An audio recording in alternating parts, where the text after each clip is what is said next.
My abusive husband thought he broke me, until the Mafia showed up at his door. He spent 2 years breaking my ribs and crushing my dignity. But my husband made one fatal mistake. He left bruises that the most ruthless mob boss in the city could see. While I sat shivering in a coffee shop across the street, Dante Castellano and his enforcers went up to my apartment to handle my husband. When Dante came back down, his knuckles were covered in blood, and he whispered, "He'll never touch you again." Let us step into the dark together, you and I, because we are starting at absolute rock bottom. We find Mia pressing her battered face against the freezing bathroom tiles. She tastes copper and salt, her knuckles completely white from gripping the porcelain sink like a lifesaver in a raging ocean. The cheap overhead bulb hums a steady drone, casting a harsh light over the cracked mirror.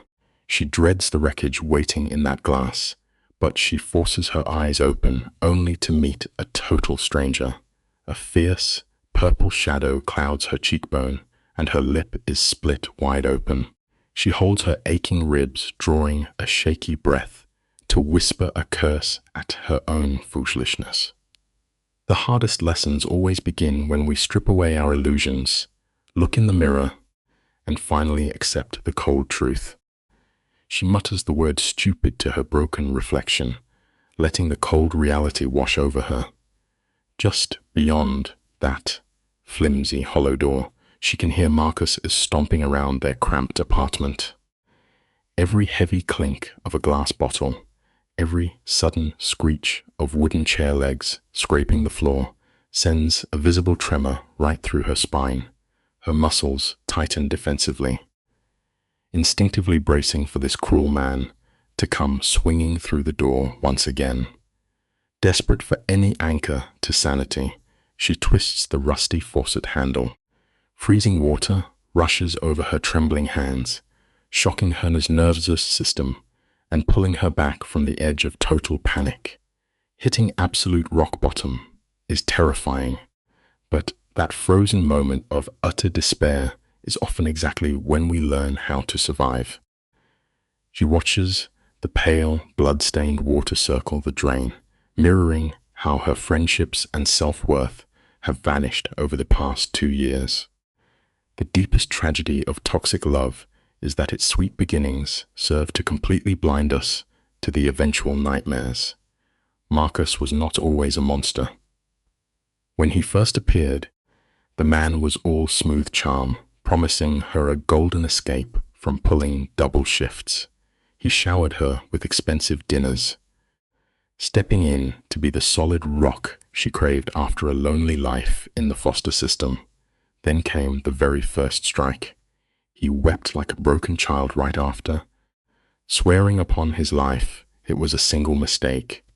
We must never let a desperate apology blind us to the violent truth, because a wolf shedding tears is still a hungry wolf. By the second time his fist found her face, Marcus simply blamed the intense pressure of losing his job. When the third attack happened, the tearful apologies were entirely gone, replaced by a freezing, remorseless silence. Back in the cold bathroom, Mia dabs her damaged skin with a frayed towel, terrified of pressing too hard on the fresh ruin. Moving on pure instinct, she opens the rusty medicine cabinet, reaching past his shaving gear to find her only true weapons: heavy foundation, maximum coverage concealer, and thick setting powder. These tools are the armor she uses to bury her daily horror. She will paint her face, tie back her hair, and walk into the world acting perfectly fine. Pretending everything is okay while crumbling inside remains the heaviest burden anyone can carry. She already has the exact script memorized for her upcoming shift. She will paste on a glowing smile for the wealthy patrons, pour their expensive wines, and force a laugh at their hollow jokes. She performs the part flawlessly, ignoring the tragic reality that she has become a mere ghost haunting her own life. When your back is pressed firmly against a wall, Survival often depends entirely on the thickness of the mask you wear. Mia clicks off the bathroom light and slips into the hallway. Marcus is passed out on their ruined couch, a warm beer still gripped in his hand. She glides past the flickering television screen, making herself completely invisible. Surviving another dark night in the presence of a monster is, in its own quiet way, a massive victory for the human spirit. 5 a.m. arrives, and a shrill alarm yanks Mia straight out of a fitful, shallow sleep. She slams her hand onto the clock, desperate to kill the noise before the unpredictable threat on the couch can wake. Rising from that freezing mattress requires nothing short of superhuman willpower. Her entire body radiates a deep ache, her skin pulling painfully tight over bruises that have blossomed into violent shades of black and purple. The apartment is totally silent, save for Marcus grunting among his empty bottles. Moving silently through the shadows, she completes her routine of a scalding shower and heavy layers of makeup. While concealing our pain might easily trick the outside world, we alone must carry the crushing weight of our hidden truths deep within ourselves. She steps onto the early transit bus at 6:15, sliding directly into the darkest back row to hide whatever flaws her heavy makeup failed to cover. Outside the foggy glass, the city is just beginning to stir, yellow streetlights fighting against the gloom of the early morning sky. Mia rests her burning forehead against the freezing window, watching the empty streets blur together. She is heading to an exclusive Italian restaurant in the heart of the financial district. This is a fortress where ruthless businessmen close massive deals over rich pasta, and quiet politicians trade favors in the shadows. Finding a single place on earth where you feel genuinely safe can anchor your entire existence. And for Mia, this chaotic dining room is her only real sanctuary. The commander of this bustling sanctuary is Giuseppe, a massive Italian man in his 60s who took a chance on a frightened girl. Giuseppe is leaning heavily on his massive wooden desk, looking seriously stressed out.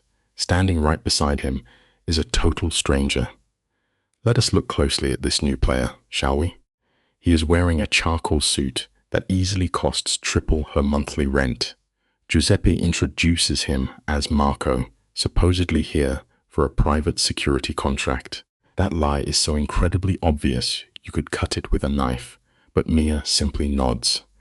Marco sticks his hand out, and Mia hesitates before taking it. His grip is firm and deeply calloused. His dark, focused eyes scan right over her face, staring with a terrifying heat that makes her instincts scream to run. The eyes never lie, and paying close attention to a stranger's silent gaze might just save your life when real danger walks into the room. This man is undeniably handsome, but it is the kind of sharp look that screams massive danger. He has a chiseled jaw, perfectly styled dark hair, and freezing cold eyes that are constantly scanning the room for weak spots and exits. He tells, "It is a pleasure to meet her," his voice sounding smoother than top-shelf bourbon. Mia mumbles a quick hello and practically runs out to the dining room, her heart beating frantically against her bruised ribs. Something about Marco's heavy presence made her skin crawl. It felt like he literally X-rayed right through her thick layers of makeup and saw the broken, terrified person hiding underneath. She spends the next few hours stress prepping the floor. It is a harsh truth that no matter how thick you build your walls, the right person will always see straight through your disguise. The front doors do not officially open until 11, but every single table must look absolutely pristine. Mia is aggressively scrubbing wine glasses when she feels an intense stare burning into the back of her neck. She spins around quickly. Marco is leaning casually against the wooden bar, silently watching her work. His suit jacket is off, and his sleeves are rolled up, revealing thick muscle and pale, jagged scars along his forearms. Truly, our physical scars are like history books written directly on the skin, showing the hard, violent truths we try to hide from the world. He compliments her fast hands, and Mia mutters something about having years of practice. Marco steps right up, totally invading her personal bubble. When pure danger steps directly into your space, you are quickly forced to figure out how strong you really are. Marco drifts even closer, and Mia catches his distinct scent. He smells like an expensive woody cologne, but underneath that polished surface lies pure violence. We are talking old leather, cold cigarette smoke, and a faint trace of gunpowder. Marco casually mentions that he does not believe the boss is actually just a nice guy. Mia goes completely silent, scrubbing a single glass until her fingers start to cramp. And then he drops the hammer. He directly calls out the massive bruise buried deep under her makeup. Mia literally forgets how to breathe, almost dropping the fragile crystal. She tries to stutter a quick denial, but his voice drops into a dark, intense whisper. He lists every single red flag: the limp, the flinch. We think we are brilliant at hiding our pain, but a sharp observer will always spot the truth you bury. Mia stands consumed by shame and rage, her cheeks burning crimson.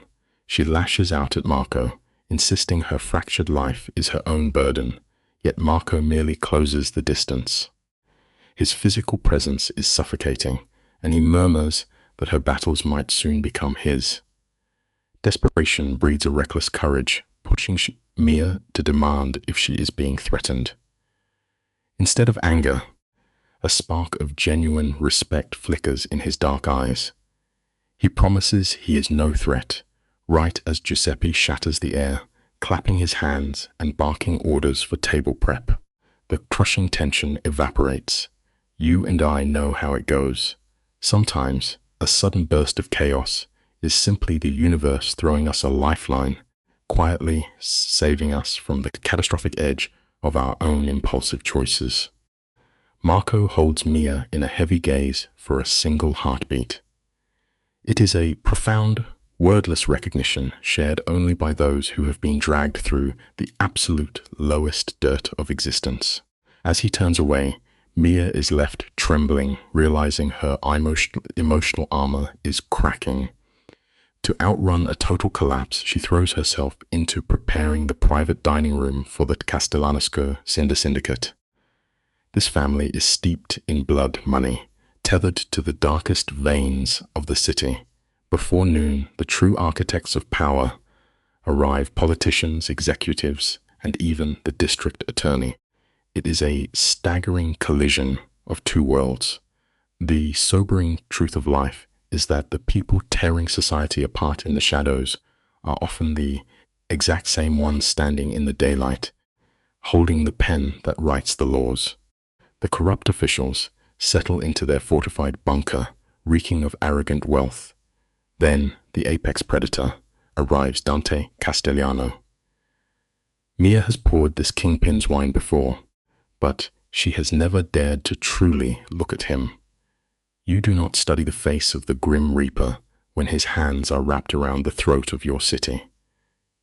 Yet today, she finds herself unable to look away. He glides into the room like a starving wolf, flanked by two towering enforcers. His custom black suit is a masterclass in silent intimidation. It is fascinating how the human mind shatters under absolute pressure. In our darkest moments, while every instinct screams at us to run for the hills, we often find ourselves entirely paralyzed, helplessly mesmerized by the very fire that is destined to burn us alive. Dante possesses an effortless polish that only wealth can buy, yet his cold features demand total submission. He is striking in an icy, desolate way, His vacant eyes sweep the room like a sniper selecting targets, bringing a suffocating pressure to the air. The instant he crosses the threshold, the roaring chatter drops into a terrified silence. Giuseppe sweats profusely, offering a frantic respect he reserves for no one else. Mia flattens herself against the wall, silently praying to dissolve into the background. But those sniper eyes bypass the politicians and lock directly onto her battered face. It is a cruel irony of existence. The harder you attempt to shrink away and hide in the shadows, the faster the harshest spotlight will hunt you down and expose your deepest wounds to the entire world. Was that a flicker of genuine recognition in Dante's eyes, or just morbid curiosity? Before Mia can process the moment, he disappears into the private suite. Her hands betray her, shaking violently. Dante is no ordinary phantom of the elite. The streets are soaked in the blood of his family's empire, and anyone with a shred of sense keeps their distance. Suddenly, a pale Giuseppe approaches, quietly informing her she is assigned to the private room tonight. Mia desperately tries to refuse, but Giuseppe is practically trembling. The Castellanos requested her specifically. We have all felt that sickening plunge in our gut. It is that terrifying second. You hear the steel door of the cage finally click shut, and you suddenly realize that running away is completely off the table forever. Genuine heartbreak softens Giuseppe's tired eyes. He confesses he would shield her from them if he had the power, but denying a Castellano is a death sentence. Mia understands the fatal math. Squaring her exhausted shoulders, she takes one final glance at her ruined face in the mirror and pushes open the heavy doors. A dozen ruthless enforcers sit around the table, with Dante presiding over them like a dark monarch. Marco stands by the wall, studying her every motion. The air is thick with expensive tobacco and unspoken, razor-sharp danger. Every instinct she possesses is screaming at her to flee, yet she forces her voice to remain steady as she pours their drinks. True courage is never the absence of fear. It is feeling your knees buckle underneath you, yet forcing yourself to take the next step anyway. Mia drifts around the perimeter, filling crystal glasses while actively ignoring the predatory gazes stripping her down. In her broken world, this toxic degradation is nothing new, but the moment she approaches Dante, the frequency of the room shifts. He glances up, and his detached boredom completely dissolves. He locks onto her bruised skin like he just unearthed a vital missing puzzle piece. Let's look at this closely, shall we? His polite mask shatters into something ice cold. His voice slices through the vulgar laughter like a scalpel, demanding to know who dared to ruin her face. Instantly, all 12 hardened criminals fall completely quiet. It proves a dark truth. Sometimes, the most deeply terrifying thing you can experience in the center of a roaring hurricane is a sudden, absolute silence. Anticipating violence, Mia flinches away, bracing for a brutal strike.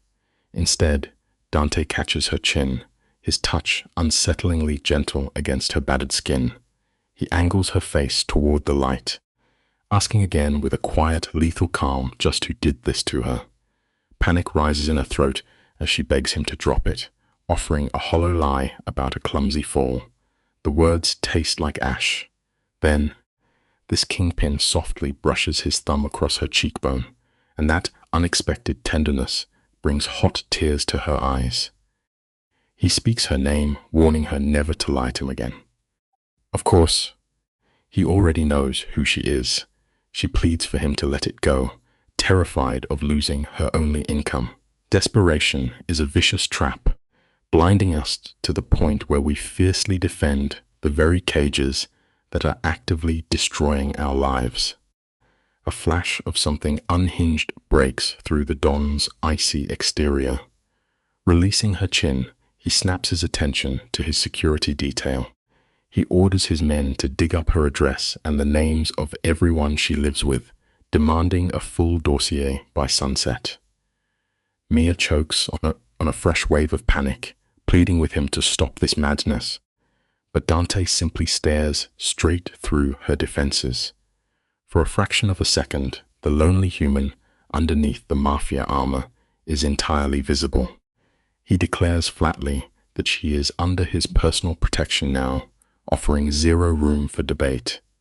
A freezing dread settles deep in Mia's bones as she realizes her existence has just been hijacked. It is a haunting irony. We spend years begging for a savior, forgetting that salvation often requires a binding deal with the devil. The remainder of her shift blurs into a fever dream. Mia keeps her head bowed, pouring wine and forcing a hollow smile while her reality fractures. She can feel the heat of Dante's focused gaze tracking her every movement. When the syndicate finally departs, the adrenaline abandons her, leaving her legs to buckle. She retreats to the walk-in freezer, fighting to breathe through a massive panic attack. Giuseppe discovers her shivering in the cold, his posture sagging with defeat. He tells her to clock out early with full pay, offering a tragic squeeze to her shoulder. He murmurs that whatever unfolds next is entirely out of his hands. You and I have probably been exactly where she is. We rarely register the devastating weight of a quiet warning until the hurricane has already torn the roof straight off our home. In the dim staff bathroom, Mia pulls on her threadbare hoodie, trying to steady her shaking hands. Stepping into the alley, she finds a sunset painted in bruised shades of purple. Lurking in the shadows is a pitch-black Mercedes sedan. Marco stands beside the open door, an immovable mountain of muscle instructing her to get inside. She attempts to project confidence, insisting she will catch the bus, but Marco simply shakes his head. He plainly states she can enter the car willingly, or he will physically throw her into the back seat. Recognizing the futility of her resistance, she surrenders and climbs in. The drive toward her neighborhood is swallowed by the heavy hum of the engine. When total authority strips away your free will, that suffocating silence quickly becomes the absolute loudest sound imaginable. As the luxury vehicle glides to a halt outside her crumbling apartment, Marco turns to face her. He warns her to deadbolt her doors tonight. Castellano does not issue empty threats. If the Don has declared her protected, she is untouchable. Mia sprints up the stairs, her heart slamming against her bruised ribs. What does protection from a kingpin actually mean for a broken waitress? Her cramped apartment sits in darkness. Marcus has not returned, likely wasting his paycheck at a dive bar. She ought to feel relieved by his absence, yet a suffocating dread pins her in place. She throws the bolt, draws the cheap blinds, and sits motionless in the dark, waiting. Life teaches a bitter lesson in these quiet hours. Enduring the agonizing suspense of impending violence is somehow far worse than finally taking the blow to the jaw. Let's look at this scene together, you and I. Picture Mia sitting in complete darkness, every muscle locked tight, bracing for an inevitable disaster. Hours crawl by before Marcus shatters quiet, kicking the door in, dragging the stench of cheap alcohol and blind rage into the room. She does not make a single sound as he hurls her against the drywall. She knows better than to fight back against a man who feeds on fear. Curled on the filthy floorboards, tasting the sharp copper of her own blood, her mind drifts to an impossible savior. She envisions Dante, the local syndicate boss, stepping out of the shadows. When the human spirit is shoved right up against the edge of survival, it will grab hold of any lifeline it can find, even if that rope is held by a monster. The following morning, The room is filled with nothing but the pathetic, broken sounds of Mia trying to breathe. Harsh daylight washes over fresh, deep purple bruises, and simply existing on that floor feels like inhaling shattered glass. Her fractured ribs scream out with every tiny movement. Marcus, of course, has already fled. He is the kind of coward who always vanishes before he is forced to face the horrifying wreckage he leaves behind. The apartment is thick with the smell of stale beer and hollow regret. We often make the mistake of believing that peace returns the second a toxic person walks out the door. But honestly, that heavy, suffocating silence they leave in their wake is really just a different, quieter form of violence. Mia stands before the bathroom mirror, staring at a reflection that resembles a bruised survivor from a psychological thriller. Without warning, her phone vibrates against the sink. It is a message from Marco, the syndicate enforcer, stating a car will collect her at 6:30. Her instinct screams to reject the demand, but her fingers remain frozen over the screen. Men operating at that level of absolute power simply do not process rejection.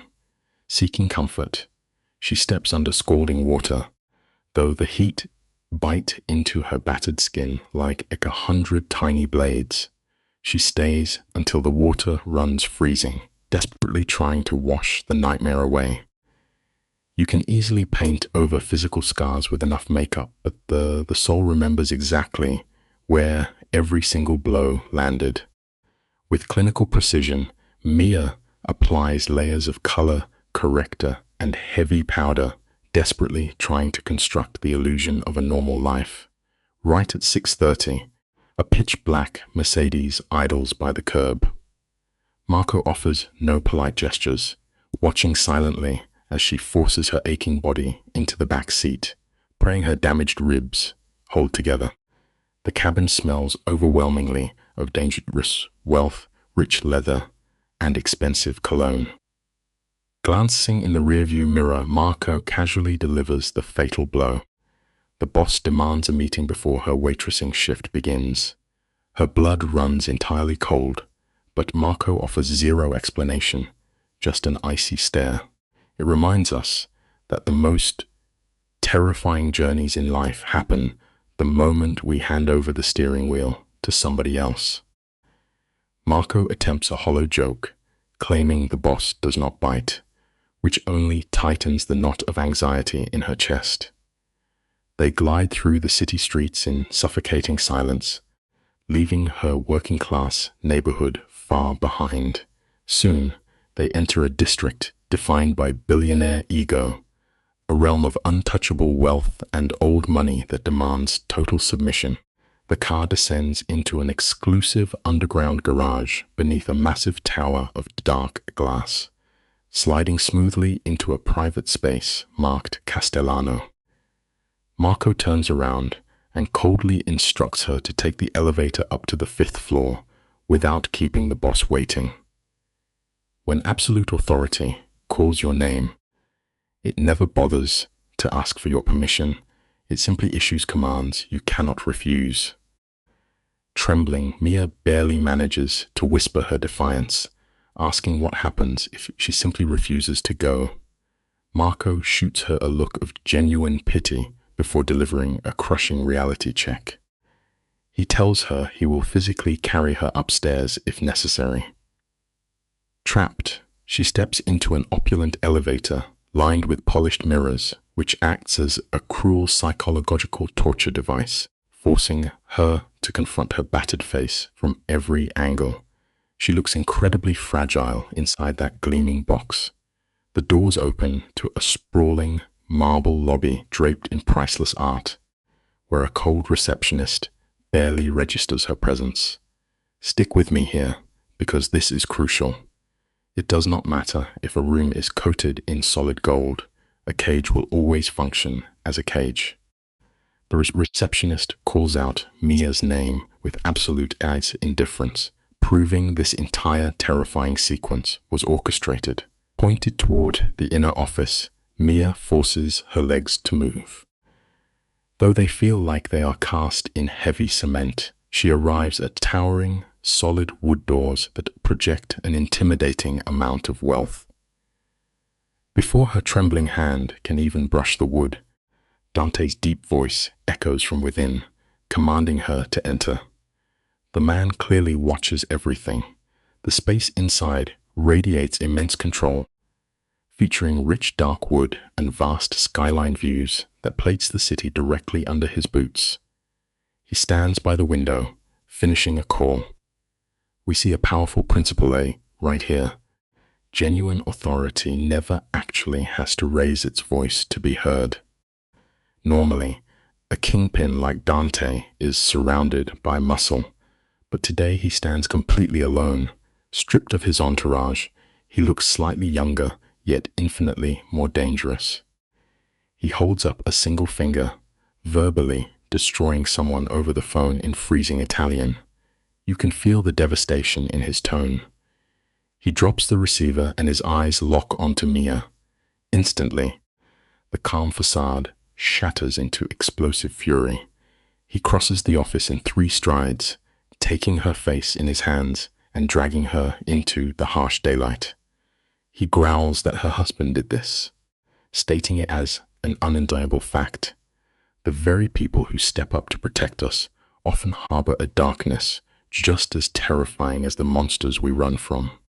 Mia desperately tries to play dumb, stammering out a weak denial. Dante shuts that down immediately. His voice drops into a soft, impossibly heavy register as he explains that reading people is his survival, and she is a terrible liar.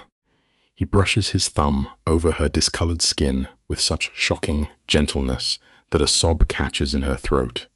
Up close, his jaw tightens with violent tension as he demands her abuser's name. She finally breaks, whispering that it was Marcus.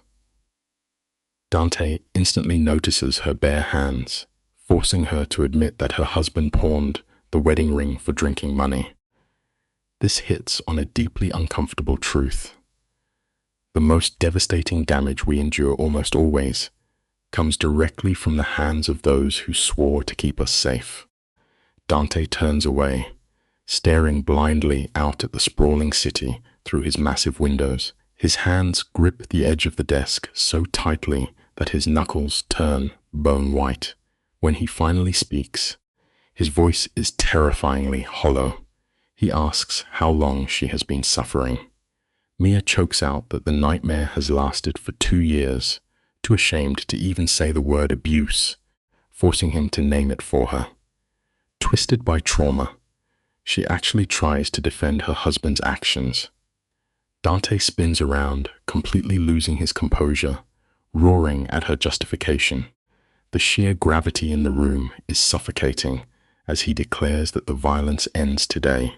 You and I must remember this fundamental rule. Absorbing the blame for another person's cruelty will only end up destroying your own spirit. Panic sets in as Mia argues that he cannot simply intervene in her marriage. Dante practically shakes the walls, roaring that he owns this city and operates entirely by his own rules. Closing the distance between them, he places her under his personal syndicate protection, vowing that any man who lays a finger on her will not live to see tomorrow. Utterly bewildered, Mia asks why a feared crime lord cares about an invisible waitress. A heavy, profound silence fills the room. He finally reveals that decades ago, his own mother waited tables until his father rescued her from a brutal partner. His is the deepest psychological truth. Sometimes we go to extreme lengths to rescue a total stranger simply because we are trying to heal the darkest, most broken chapters of our own past. Let's pause and look at this moment together. Dante, a terrifying figure who commands an entire criminal empire, reaches out with unexpected grace, letting his heavy knuckles gently graze the terrible bruising along Mia's cheekbone. He continues unraveling this deeply personal history, explaining how witnessing that violence shaped the very core of who he became. It is a stunning display of vulnerability from a man wrapped in armor. He is no longer just a cold syndicate boss barking orders. He is a man looking at a reflection of his own buried childhood trauma. It shows us that beneath the most hardened, untouchable exteriors, people are usually just carrying around the ghosts of their past, desperately trying to rewrite the tragedies they could not stop when they were young. Dante lowers his voice into a chilling, lethal register. He tells Mia that the next time her husband walks into the apartment expecting a helpless punching bag, he will find a Mafia don waiting in the shadows. A twisted cocktail of pure terror and desperate hope floods her chest. Despite everything, she actually begs Dante to spare the man's life, sickened by the trauma bond that forces her to protect her abuser. Dante studies her trembling frame and agrees not to kill him, but swears Marcus will learn the agonizing price of damaging something under his protection. This is a profound human tragedy. We so frequently throw ourselves in front of the people who break us simply because stepping into an unknown future feels far more terrifying than surviving a pain we have already memorized. Mia fires back, her voice defiant, insisting she belongs to no one, but Dante simply leans in, his breath grazing her ear. He whispers a chilling truth. The second he noticed those bruises and decided they offended him, her fate was sealed. Turning toward the exit, he casually mentions Marco will drive her while he handles the mess. She calls out to Mr. Castellano, but his voice softens. "Call me Dante," he says. He makes one thing perfectly clear. She never begged for protection. He simply chose to give it, and her husband earned the coming nightmare. You and I need to understand something real. Salvation rarely shows up wearing pure white wings. Sometimes it arrives in a perfectly tailored suit, carrying the heavy, dangerous weight of the criminal underworld. The Don vanishes, leaving Mia alone in the quiet office. Her pulse hammers against her ribs as reality sets in. Her life is permanently derailed. The rest of her shift blurs into a sickening haze of panic. She moves like a ghost, pouring wine with trembling hands, terrified her husband might burst through the door at any second. Then, the old bartender leans in quietly to drop a heavy truth. The Castellano family fiercely protects whatever they claim, but they also completely own what they protect. Later, Marco drives her home as the sunset bleeds across the city skyline. This entire ordeal teaches us a grim lesson about survival. True freedom is never actually free. Sometimes, deciding to survive just means trading a brutal, broken cage for a much more beautiful one. A suffocating quiet fills the car, the heavy silence that hangs in the air before a storm breaks. Mia sits frozen, staring up at her apartment building. Marco cuts the engine but leaves the doors locked tight. He mutters that the boss will arrive shortly to handle the situation. She asks how they plan to handle it, though her stomach already knows the dark answer. Catching her terrified gaze in the mirror, Marco says they will do whatever needs handling. He points to the neon diner across the street, forbidding her from going home. Out in the cold, she buys a bitter coffee she will never drink, watching her window like a ticking bomb. The hardest walk we take in this life is often stepping away from a familiar pain, straight into the terrifying dark of the unknown. 20 minutes bleed by before a sleek black SUV creeps to the curb. Dante steps out into the streetlights, flanked by 2 mountains of scarred muscle. These men are not just hired hands. They are pure violence, breathing the night air.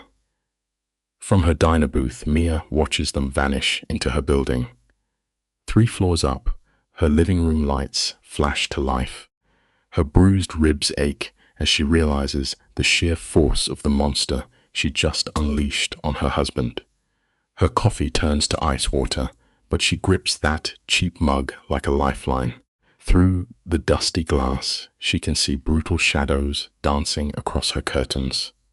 It is a tragic truth we all face eventually. The minute we decide to open our door to the dark, we lose the ability to control the terrifying shadows that slip inside. The shadows in the window start moving with violent jerks, twisting her stomach into a knot of dread. What are they doing to Marcus up there? Her survival instinct screams that her abusive husband deserves the boss's wrath.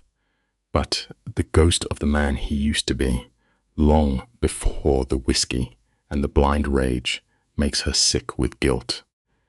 A waitress walks up, offering a refill. Mia softly says no. The woman hesitates, wanting to offer comfort, until a deadly glare from the counter chases her away. Mia blinks and realizes Marco is perched at the bar, watching her every move like a hawk. Let us look at this piece by piece, shall we? True healing always requires letting go, but the rusted, heavy chains of a former love are entirely the most agonizing ones to break. Marco casually lifts his mug like it is a normal Tuesday, and right at that second, the lights in Mia's apartment completely black out. Her heart practically stops, and she scrambles to bolt from the booth. But Marco tis his massive hand onto her shoulder, pinning her down. Stay, he growls, offering zero room for debate. Mia is shaking, desperately asking if Marcus is even still breathing. Marco looks her dead in the eye. The boss always keeps his promises, he states plainly. He is breathing, but he will not be walking for a very long time. It is a normal human reaction to want karma to strike the people who break us. But here is the hard truth. Brutal revenge rarely brings any real peace. Often, it just trades your old daily panic for a brand new kind of aching pain. The diner door squeaks open, and Dante glides inside. He looks like the untouchable phantom from this morning. Crisp suit, perfect hair, moving like a star. But Mia instantly feels a terrifying energy radiating off him. He slides into the booth, and the details are staggering. His knuckles are busted open, raw and crusted with fresh blood. A vivid splatter of red stains his dark collar. His eyes look like endless black holes. He stares at her and calmly says it is done. When she begs to know what he actually did to Marcus, Dante gives her a frozen stare. He did what needed doing. The lesson here is deeply chilling. Some men do not merely survive their darkest times. They fully embrace the violent shadows, learning to wear them like a perfectly custom-tailored suit. Dante reaches across the table and grabs her shaking hand. He rubs soft circles into her palm, terrifying considering he just destroyed a man with those exact hands. He promises her, his voice smooth as glass, that Marcus will never touch her again. When she reminds him he swore he would not kill the guy, Dante hits her with a slow, dark smile. He did not end Marcus, he explains, but he completely broke him. He made sure Marcus knew what would happen if he ever breathed in Mia's direction again. Cowards only understand brute force. The intensity is too much, and she snatches her hand back, trembling. Take this heavy lesson to heart. True power is not about simply destroying your enemies. It is about knowing how to make them live every single day in absolute, paralyzing fear. She quietly asks what happens now. And Dante stands up from the booth. He casually buttons his jacket, like they are heading out for dinner instead of dealing with the wreckage of her life. He tells her to pack a bag because she is done living in that apartment. When she cries that she has nowhere else to go, Dante drops the ultimate mandate. You are staying with me, he says. It is not an ask, it is an order. Her old building was a trap anyway, full of broken locks and terrified neighbors. He refuses to leave her vulnerable while Marcus plots his next move. Stick with me here, because you and I need to remember this truth. The exact moment you finally manage to outrun one terrible storm, you almost always find yourself standing right in the dead center of a massive hurricane. Mia snaps back, asking if she is basically his prisoner now. Dante gets a wild, dangerous flash in his dark eyes. He leans in close, caging her in by gripping both sides of her chair. He tells her she is his responsibility, and that is a very different thing. He smells like a mix of fresh blood, expensive cologne, and pure danger. He breaks down her choices in a terribly smooth voice. She can walk away right now. She can march back to her apartment and wait for Marcus to turn her into a punching bag again, hiding her bruises with makeup. That is the harsh reality of our existence. Freedom is a heavy burden. Sometimes your only real option is not choosing between a perfect fairy tale and total ruin. Sometimes you just have to decide which monster gets to hold the keys. Look at this insane power move. Dante is staring her down, dropping the coldest line ever, telling her that her life flipped upside down the second he decided to claim her. Mia is totally freaking out. Her brain is screaming that trading a basic toxic loser for a mafia boss is just upgrading the wallpaper in her prison cell. But her exhausted, battered soul thinks this new cage comes with softer bars. She finally caves, her voice shaking, and asks how long this terrifying deal lasts. Dante hits her with that mysterious smirk, saying, "Oh, as long as it takes. It is a heavy psychological shift to witness. Sometimes you hit absolute rock bottom, and jumping blindly into the wild unknown actually feels far safer than going back to the nightmare you already survived." Marco shatters the heavy tension, rattling the car keys like a boss. Vincent has already packed up Mia's entire life into one pathetic little bag. Dante is standing there, waiting for her to lock in her choice.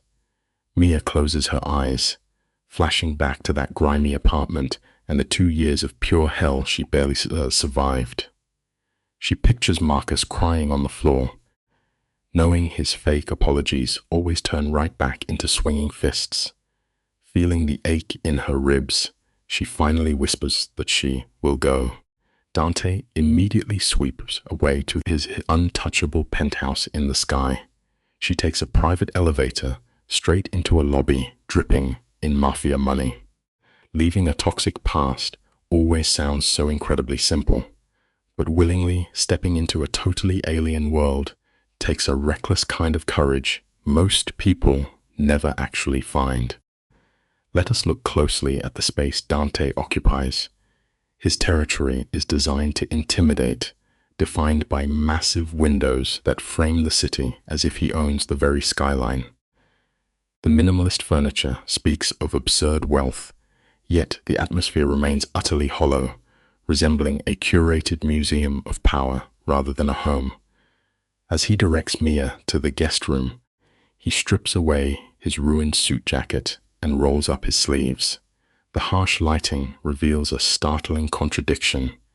Jagged scars trailing down to the split, bloodied knuckles he just used to dismantle her abusive husband.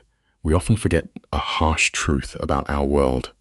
The most immaculate, untouchable spaces are frequently built by hands that have weathered the absolute ugliest extremes of human nature. Mia remains anchored to the cold marble floor, paralyzed by her shifting reality. She isn't sure whether to thank this underworld figure for erasing her abuser or to beg for the hidden cost of his protection. Dante reads her silent panic perfectly. He moves to the bar, pours 2 heavy glasses of whiskey, and hands her one, stating plainly that he knows she fears his ultimate motive. When he insists he wants nothing, Mia refuses to accept it, countering that men of his status never deal in charity. A dark amusement flickers in his eyes as he asks how she perceives him. and she quietly replies that he is dangerous. Constant suspicion functions as a heavy armor. It shields our fragile hearts from further ruin, but it inevitably locks us away from experiencing unexpected grace. She tells him that dangerous men never rescue shattered waitresses out of pure kindness. Dante closes the distance between them to deliver a sharp reality check. He insists she is far from broken. Damaged and hurt, certainly, but broken things lack the capacity to fight back, and she has fought for survival every single day. When Mia admits she is barely surviving, Dante softens, reminding her that sometimes merely existing is the ultimate victory. He departs to manage his syndicate, leaving his enforcer Marco at her door as a physical shield.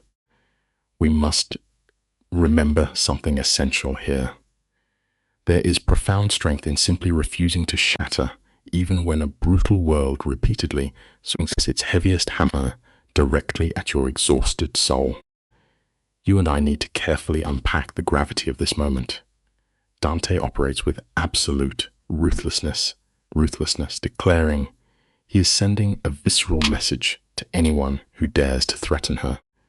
While that intense possessive energy should typically serve as a warning sign, Mia instead experiences a profound, unfamiliar sense of safety. When she questions his sudden investment in her survival, Dante falls into a heavy silence. He reveals that he was only 5 years old when he watched his own mother try to paint over her bruised face with cheap makeup. It forces us to realize a difficult truth.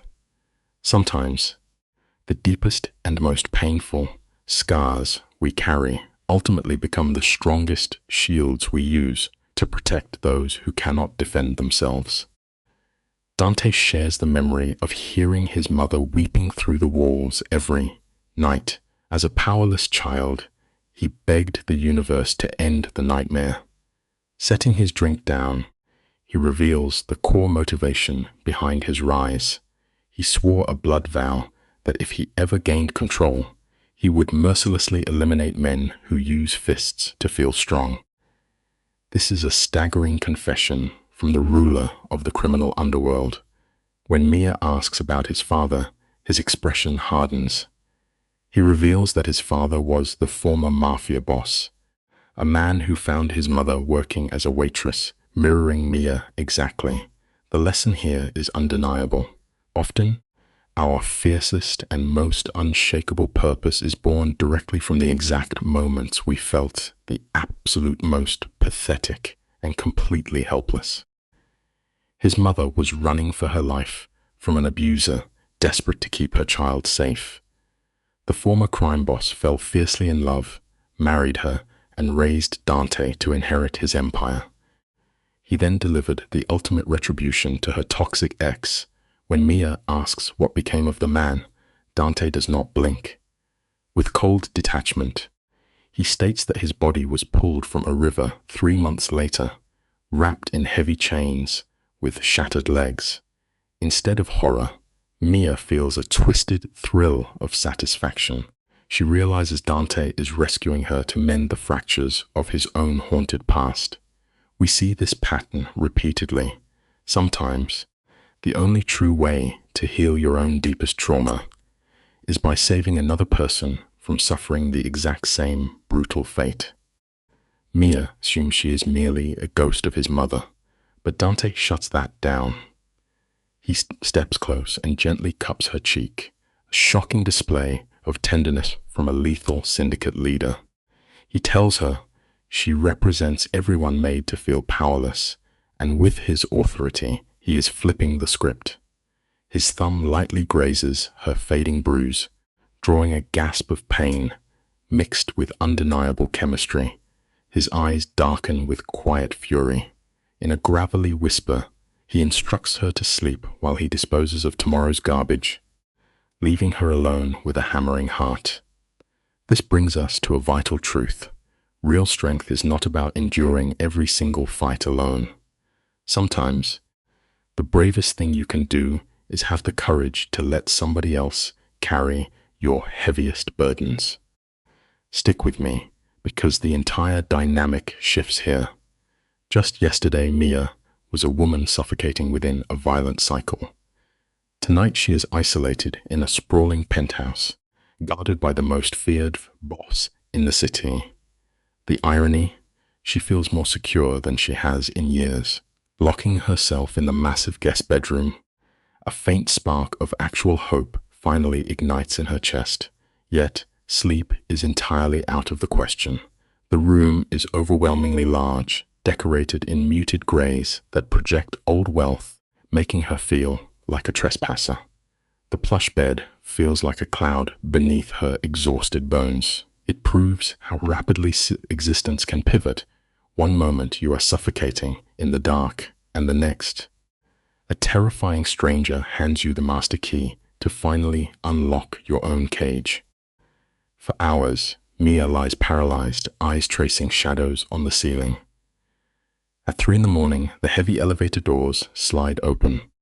She hears the commanding rhythm of Dante trading rapid whispers with his enforcer before Orpheus reclaims the penthouse. Exhaustion eventually drags her under, and she wakes to brilliant sunlight flooding the glass. The rich aroma of coffee drifts down the hall. For one fragmented second, she forgets the trauma entirely. Then reality strikes like a blow, bringing back the memory of her abusive husband and Dante's terrifying vow. Her phone suddenly vibrates, shattering the quiet.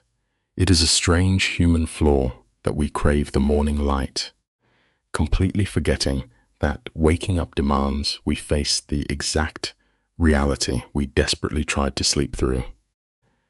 A text arrives from her manager. She has been given the week off, fully paid, because Dante is already pulling invisible strings. He seized control of her life without a single conversation. Mia knows she should be alarmed, but instead, a massive wave of relief washes over her. She can finally stop acting like everything is fine. Stepping into the marble shower, she lets the scalding water soothe her bruised ribs. Emerging into the bedroom, she finds her meager belongings, already unpacked. His crew completely erased her old life overnight. Pulling on an oversized sweater to hide her bruises, she realizes something profound. Surrendering control to a dangerous stranger is terrifying, but sometimes it is the absolute only way to finally drop your heavy shield and breathe. Let us observe how this morning unfolds. Mia steps out of the bedroom, her dark bruises fading to a dull yellow. Her makeup is no longer a desperate attempt to hide her shame. Today, it is deliberate battle armor. Walking into the kitchen, she finds Dante casually leaning against the marble counter in dark slacks and a white shirt. Drinking his espresso, he projects the image of a completely normal man, yet that comfortable illusion shatters the instant his calculating eyes lock onto hers. He offers her coffee with a smooth, low murmur. Here is a crucial lesson to remember. The most dangerous predators never look like monsters in the morning light.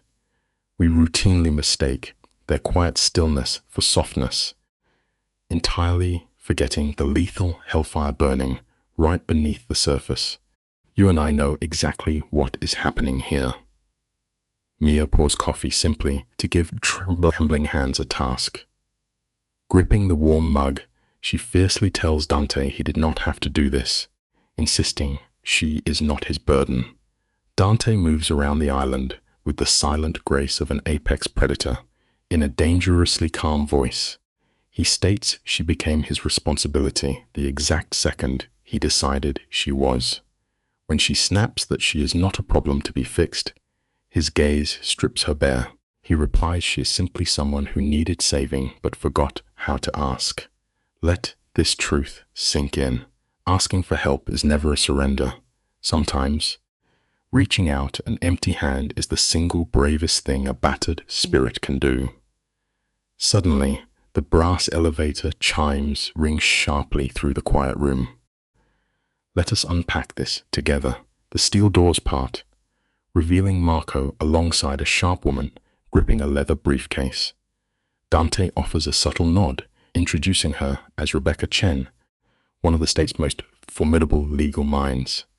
As Rebecca extends a handshake full of quiet empathy, Mia's mind spirals. She stammers, confused as to why she needs an attorney. Dante does not blink. With the casual detachment of a man discussing the weather, he informs her she is filing for divorce. Rebecca, it turns out, is a legal architect who specializes in dismantling domestic abusers. This is a profound shift in the narrative. The biggest turning points in our lives rarely offer a polite warning. They arrive unannounced, shatter our locks, and demand that we finally choose our own freedom. Dante lays out a meticulously crafted strategy. Rebecca will shoulder the burden of this legal warfare, navigating the paperwork and enforcing strict restraining orders. Mia only needs to provide the raw truth. The gravity of this maneuver leaves Mia unmoored, stammering that he cannot unilaterally end her marriage. Dante steps closer, his voice dropping to a low, uncompromising register. He challenges her to look him in the eye and declare she wants to remain chained to a monster. The lie withers in her throat before it can even form. It is a deep psychological barrier. For those conditioned by abuse, true peace often feels like a fragile illusion. They have been trained by their trauma to believe that reaching for a better life only guarantees a much deeper pain.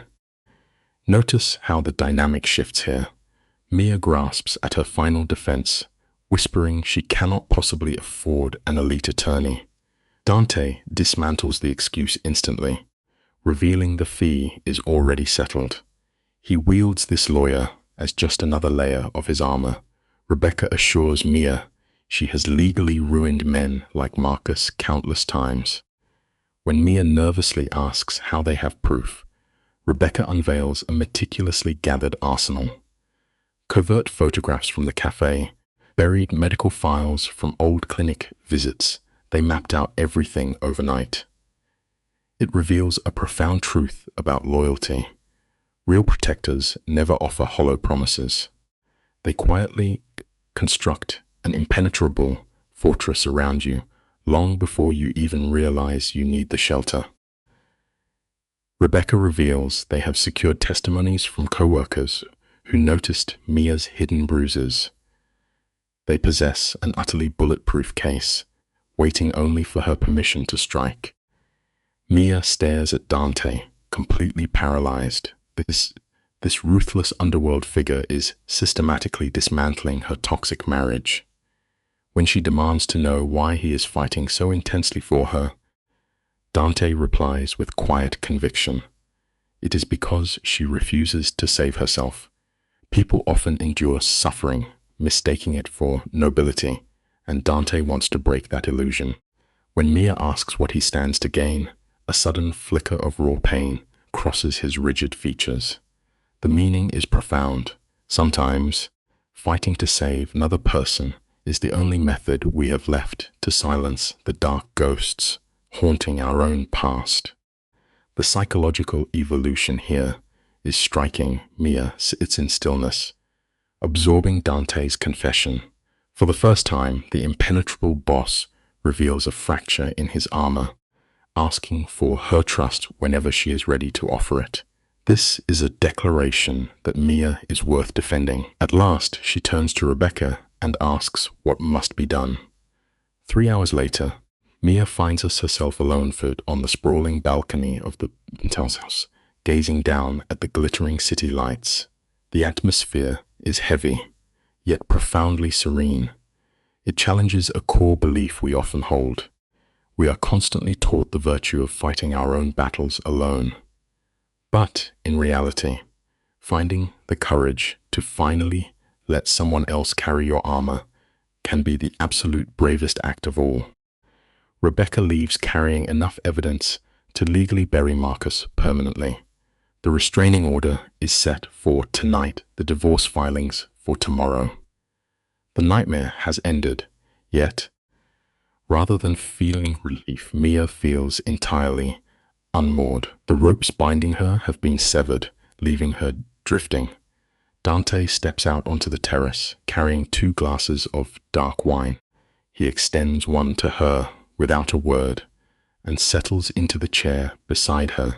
They sit together in profound silence, watching the sky settle over the towering cityscape. It perfectly illustrates a jarring truth about escaping trauma. True freedom rarely feels like liberation at first. It often feels exactly like a terrifying free fall toward the earth, right up until the miraculous moment you finally remember how to fly. Dante fractures the quiet, asking if she is having second thoughts. Mia sips the dark wine and whispers a fragile admission of uncertainty. Consider the psychological irony. Years ago, she believed her husband was a savior. Now she relies on a ruthless syndicate leader for survival. When she confronts him about making choices on her behalf, Dante responds without hesitation. He clarifies he is merely providing the options her abuser purposely hid. He states clearly that she can walk out the door right now unhindered, though his protection will remain regardless. It is a striking display of genuine authority. True power is never demonstrated by trapping someone in your orbit or forcing loyalty. True power is found in granting a person the absolute, unconditioned freedom to walk away. Notice the undeniable shift in gravity here. Dante turns, his piercing gaze anchoring onto hers, stripping away all pretenses. He confesses his initial motive involved her mother, but the truth is, he is doing this for her. When Mia asks what she means to him, the hardened Don admits he does not know yet, but he fully intends to find out. The atmospheric tension is suffocating. She is freshly unchained from domestic terror. He is entrenched in underworld violence. Every rational instinct warns that this collision is a formula for devastation. But rationality rarely dictates matters of the heart. Just as Mia breathes his name, his phone violently vibrates against the glass table, and his features immediately harden into stone. It is a stark, unavoidable truth. Destiny holds absolute contempt for perfect timing. Dante murmurs an apology, stating he has urgent matters to address. When she presses for details, the Don reveals her former husband has committed a miscalculation. Marcus has marched into Romano's searching for her. Dante's tone sinks into a chilling, calculated calm. He delivered a clear warning. Now, the man will face the consequences. Panic flares in Mia's chest. She chases him inside, her voice trembling as she begs Dante to spare his life. Pausing at the elevator, Dante casts a cold glance over his shoulder, promising to let the man breathe solely because she asked. It highlights a deeply tragic flaw in our psychology. We often possess a bewildering, self-destructive habit of trying to shield the very same monsters who spent years systematically breaking our spirits. Come with me. We are about to watch the piece shatter. Dante locks his gaze onto Mia, his voice laced with a grim warning. His patience is finite. If her abuser continues this pursuit, those limits dissolve. The elevator doors open, revealing Marco standing like an omen of violence. He delivers a tense report. Marcus has arrived at the restaurant with 3 enforcers, threatening to tear the establishment apart. Dante's jaw tightens into rigid granite. He demands a tactical assessment of their available men. Marco smoothly replies 2 soldiers hold the floor, with 4 more rapidly closing in. Dante exhales a dark, satisfied breath. It is a harsh reality of human nature. A personal boundary is merely an empty suggestion until you are fully prepared to enforce the consequence of crossing it. Dante steps into the elevator, projecting lethal authority. He commands Mia to secure the deadbolts and ignore anyone except Marco. Her throat is too constricted by dread to speak. She only offers a trembling nod. As the heavy doors slide shut, the silence of the foyer swallows her whole. Her pulse hammers violently. Misplaced guilt threatens to drown her. She believes her abuser will destroy Giuseppe's restaurant simply because she dared to seek sanctuary. She internalizes the toxic lie that she is fundamentally shattered, destined only to bleed on those who try to heal her. Retreating to the guest room, she secures the lock against a cold, indifferent city. It is a devastating truth of trauma. Irrational guilt is undeniably the heaviest anchor a human soul can drag. In the neon-soaked night, Dante is settling the score. Violence is orchestrated on Mia's behalf, revealing a profound psychological shift. She feels zero pity for her tormentor. Suddenly, her phone illuminates the dark room, a text from an unregistered number. Marcus promises to hunt her down. Her hands tremble as she forwards the threat to Marco.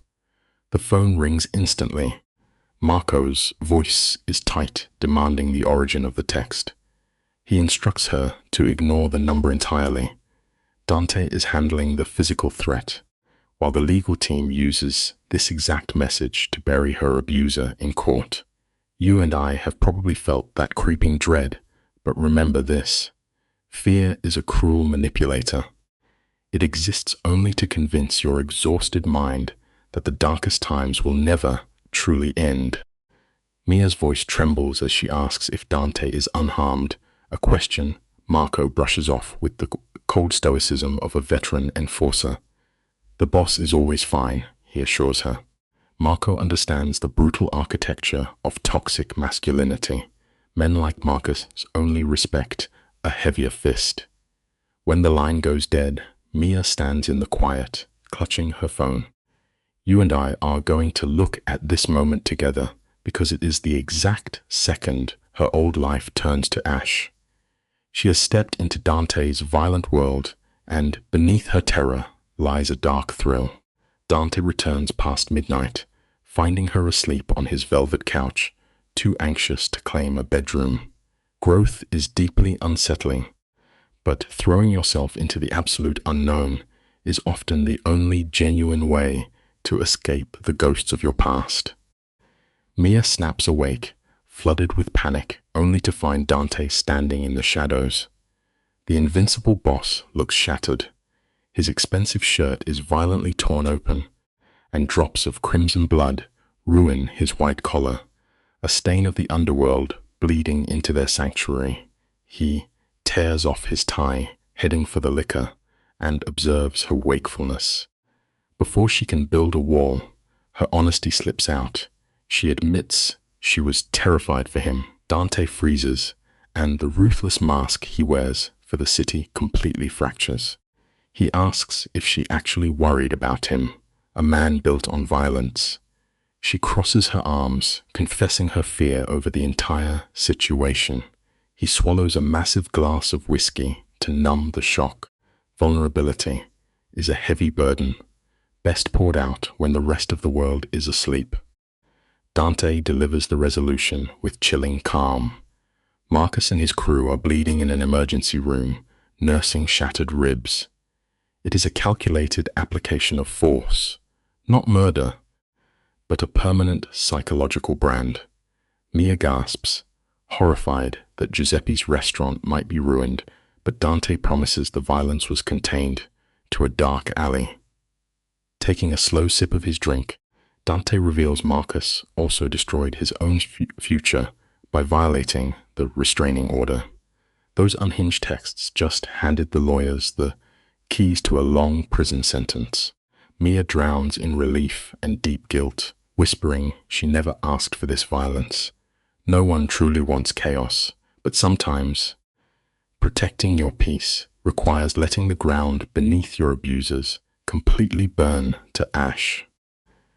Dante abandons his glass and anchors his hands on Mia's shoulders, looking right through her guilt to deliver a bitter truth. Abusive men like Marcus do not suddenly experience moral awakenings. They consume every inch of space until a stronger predator forces them to halt. Dante insists this consequence belongs entirely to Marcus, absolving Mia of the blame. She stares up at this terrifying crime boss who has mutated into her personal shield. She can smell the sharp copper of fresh blood layered over his expensive cologne, a physical reminder of his lethal nature. She whispers she has no idea how to repay him. He traces her jawline, warning her the war has only just begun. You and I both know that true safety is rarely born from peace. Sometimes you have to stand tall inside a violent storm to finally secure it. Dante refuses to sugarcoat the looming danger. Marcus may be locked up, but the toxic loyalty of his family will demand revenge. Dante insists Mia must remain exactly where she is, hidden deep inside his fortress. When she asks for a timeline, his dark eyes lock onto hers, stating it will take as long as necessary. He offers the illusion of freedom, claiming she can walk away. Yet his intense gaze begs her to remain. Logic screams at Mia to run. Entangling her life with the Mafia, Verdon's is crossing a psychological boundary she can never uncross. Yet, she is entirely exhausted from shrinking herself just to survive. She exhales a shaking breath and chooses the danger, whispering that she will stay. The greatest leaps of faith occur when we finally stop resisting the terrifying current and let it carry us to a new shore. The instant Mia yields, a flash of primal triumph ignites in Dante's cold eyes. He frames her face with heavy hands, forcing her to look up and demands to know if she fully comprehends her choice. Her pulse hammers against her ribs as she quietly confesses her ignorance. Dante's jaw tightens with restraint. He declares that staying means she becomes his singular responsibility, his to fiercely protect against any threat. This level of possession should trigger every survival instinct she has. Instead, a strange warmth floods her system. When she asks what he gains from this chaotic bargain, he exhales a single, heavy word. He secures her out of reach from a cruel world. Real love, in its most terrifying form, is simply an iron shield we forge around the souls we refuse to lose. Dante's thumb gently brushes across her bruised lip, tracing the physical map of her past abuse with terrifying reverence. A tiny gasp escapes her throat, and his dark eyes shatter with intense restraint. His voice drops into a whisper, begging her to stop him. He offers her the power, promising to walk away if she needs more time. But Mia refuses to raise that barrier. Surrounded by an empire built on violence, she has never felt more profoundly safe than inside its shadow. Rising to her toes, she closes the space and presses her lips to his. What begins as a fragile question instantly detonates. He pulls her against his chest, the kiss shifting into raw, desperate hunger. The most radical choice you can ever make is allowing yourself to trust another human being after the world has completely broken you. Dante buries his hands into her hair, erasing the space between them. Mia dissolves into his grip, but surrendering to the rush of being seen. When they break apart, the room rings with heavy tension. Dante drops his forehead against hers, his voice rough with regret as he admits this is a disastrous idea. He points out her vulnerability, warning that stepping from a nightmare marriage into his arms crosses a moral line. But Mia steps back, anchoring her gaze to his. Stick with me here, because this is the turning point. She asks if she is finally allowed to decide what she actually wants. A dangerous smirk breaks his rigid expression. Mia is no longer a victim reacting to fear. The ultimate power move in life is ruthlessly reclaiming the right to write your own story. Stepping blindly into the void is a paralyzing act, Yet Mia holds his gaze and declares she is choosing him, accepting the heavy consequences. Dante offers a grim confession. He operates in a brutal reality with violent enemies, and his nature is dangerously possessive. She jokes about becoming a prisoner in his glass tower. He stares right through her and promises something much deeper. A rare smile softens his face as he admits he absolutely does not share. Mia fiercely reminds him she is not a piece of property to be collected. Dante steps close, his voice dropping into the dark. He agrees completely. She is something infinitely more valuable than a mere possession. Never forget that recognizing your true worth is the strongest armor you can wear into any battle. Dante looks down with quiet reverence, confessing she is the first pure thing he has chosen to protect in years. Let's observe the next 3 weeks together, because the contrast in that penthouse is surreal. It is a bizarre theater of domestic warmth wrapped around cold mafia warfare. They sleep in separate rooms, but the tension hums like a live wire. Mia cooks in the kitchen while Dante orchestrates shady deals from the balcony. She begins translating his silent language, just noticing how his shoulders lock into stone when an enemy crosses him. Outside their bubble, the world turns.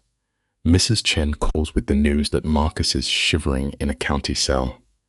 Sometimes you absolutely must retreat into the quiet to repair your soul, but you should never stop tracking the storm raging outside your window. Have you ever been trapped in a hallway, standing halfway between a slammed door and a terrifying new threshold? That is Mia's current psychological address. Marcus is rotting in lockup, desperate for a plea bargain, and her divorce is only 60 days away. She should have called, she should be celebrating. Instead, she is paralyzed, wedged between the wreckage of her history and the lethal reality of her protector. Her old world offers olive branches in, and even Marco, Dante's stone-cold executioner, develops a habit of dropping off fresh pastries and warm blankets. Yet, none of that gentle comfort truly registers. Her mind is completely hijacked by the dark gravity of Dante.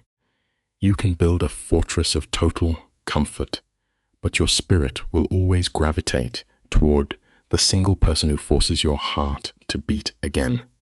When the doors click shut, the untouchable crime boss sheds his armor. Mia becomes the silent archivist of his darkness. She watches this lethal man jolt awake from cold sweats, his hand instinctively dropping toward the loaded weapon by his bed. Yet, hours later, she's listened to him murmur in soft Italian during calls with his mother. The duality is staggering. A man drowning in blood, yet painfully gentle with her. They fiercely avoid placing a title on their dynamic. Dating feels trivial, and a relationship carries too much traumatic weight. They simply exist in this unnamed gray zone, the atmospheric pressure building by the hour. We both know the simple truth about standing in the dark.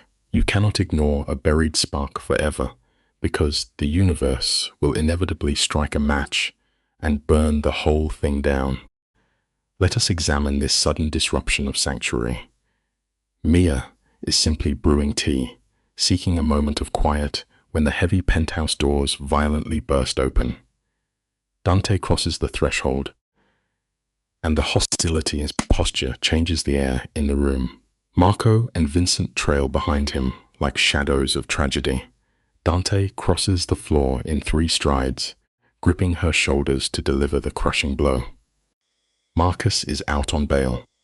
He immediately violated the restraining order and is already tearing through her old neighborhood, threatening people to find her whereabouts. The truth we often forget is that a legal document is just paper. It will never stop a deeply broken person who has absolutely nothing left to lose.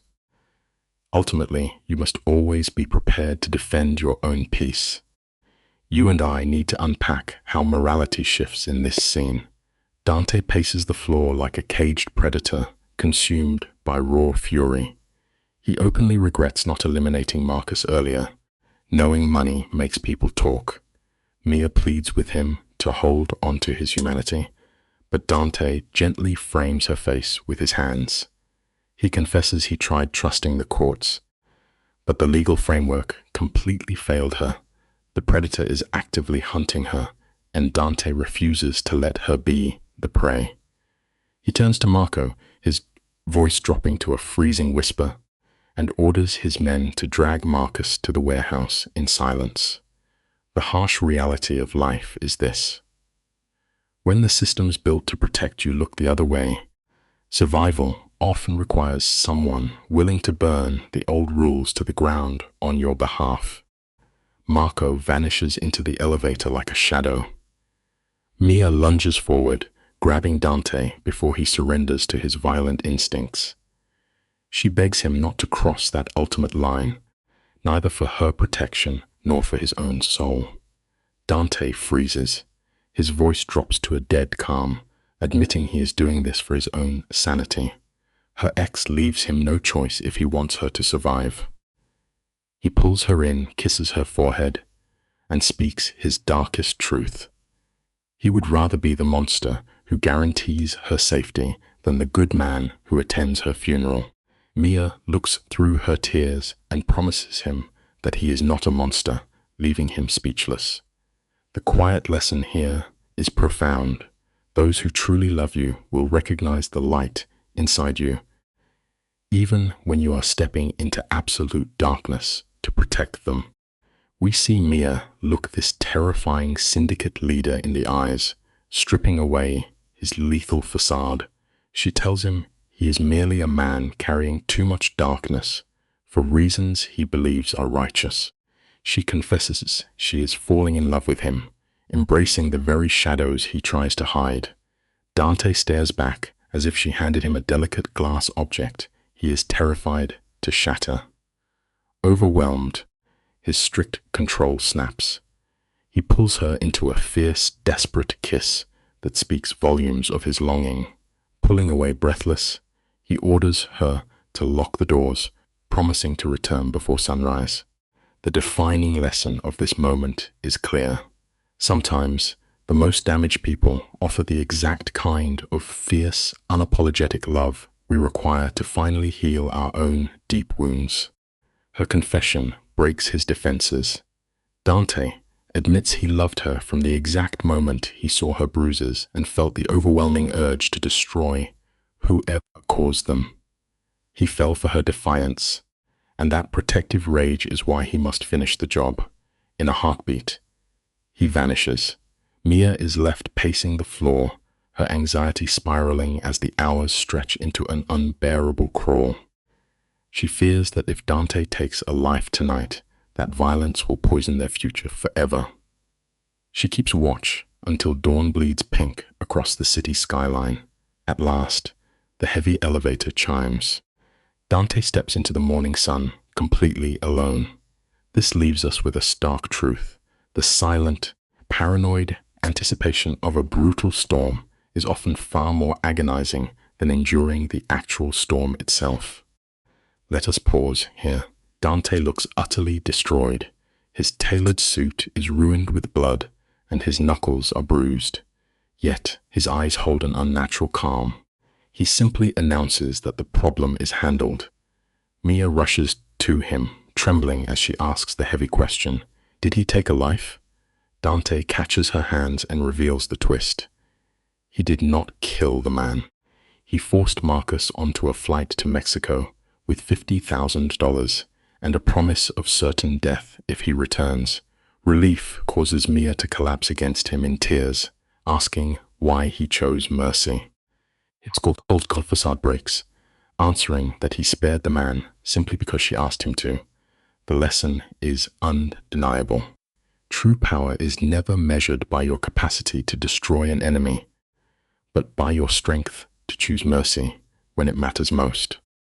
You and I have followed this descent, and the real truth finally emerges. Dante quietly confesses that his love for her vastly outweighs his hatred for her abuser. He craves a tangible future, not a life spent running from the law. Mia admits the depth of her love terrifies her. Dante replies that fear is necessary. It proves she is finally awake to something genuine. As the morning sunlight floods the room, the symbolic shift is clear. The heavy burden of her past is eradicated. The nightmare of the last 2 years is dead and buried.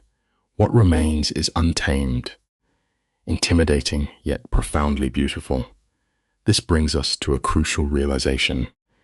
You cannot step into a brilliant new chapter until you find the courage to let your toxic history burn entirely to the ashes. Visualize them standing in the silent aftermath of the wreckage. Mia rests against his chest, her voice fragile as she asks the heavy question of what happens next. Dante, a man whose existence has been defined by violence, pulls her closer. He tells her that now they build. She gets the space to heal, and he must learn to be a partner rather than a weapon. There are no illusions of a perfect fairy tale. He simply offers a solemn vow to wake up and earn her grace every single day. She rises to meet his lips, pouring years of unspoken trauma into the connection. From the ashes of disaster, they have forged something unbreakable. The philosophy here is profound. Sometimes the darkest, most bitter soil is the exact environment you need to grow the deepest and strongest roots. We jump forward 6 months to observe Mia's transformation. It is difficult to shed the weight of trauma, but here she is.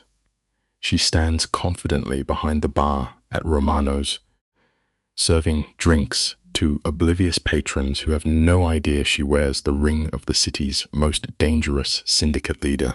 Dante occupies his usual shadowed corner booth. He continues to manage his empire, yet his unwavering focus is locked entirely on her. Mia simply smiles, her thumb tracing the heavy diamond resting on her left hand. We arrive at a beautiful closing realization about life. True safety does not mean locking yourself away in a quiet, isolated tower. Real safety is having the courage just to stand in the chaotic center of the world, absolutely certain that your partner will defend you against anything. Consider the psychological weight of this exchange.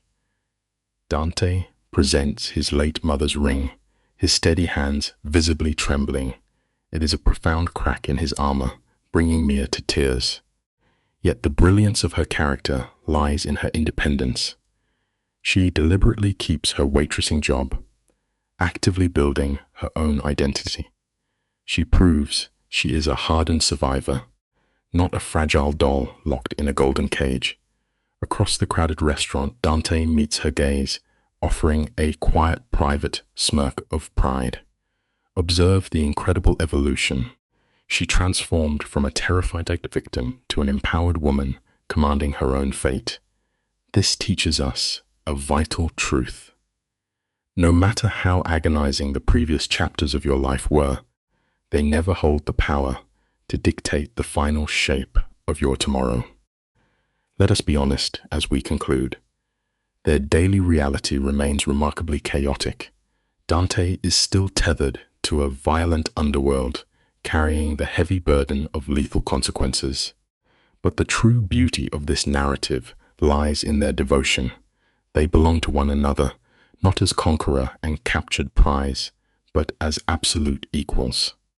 They are simply two fractured human beings who wake up and consciously choose to love each other despite the odds. You and I often spend our lives chasing the illusion of a flawless, painless romance. The ultimate lesson this story offers is refreshingly gritty.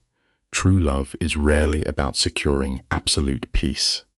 It is about finding the one person whose internal storm matches your own, and deciding to bravely walk through the heavy rain together.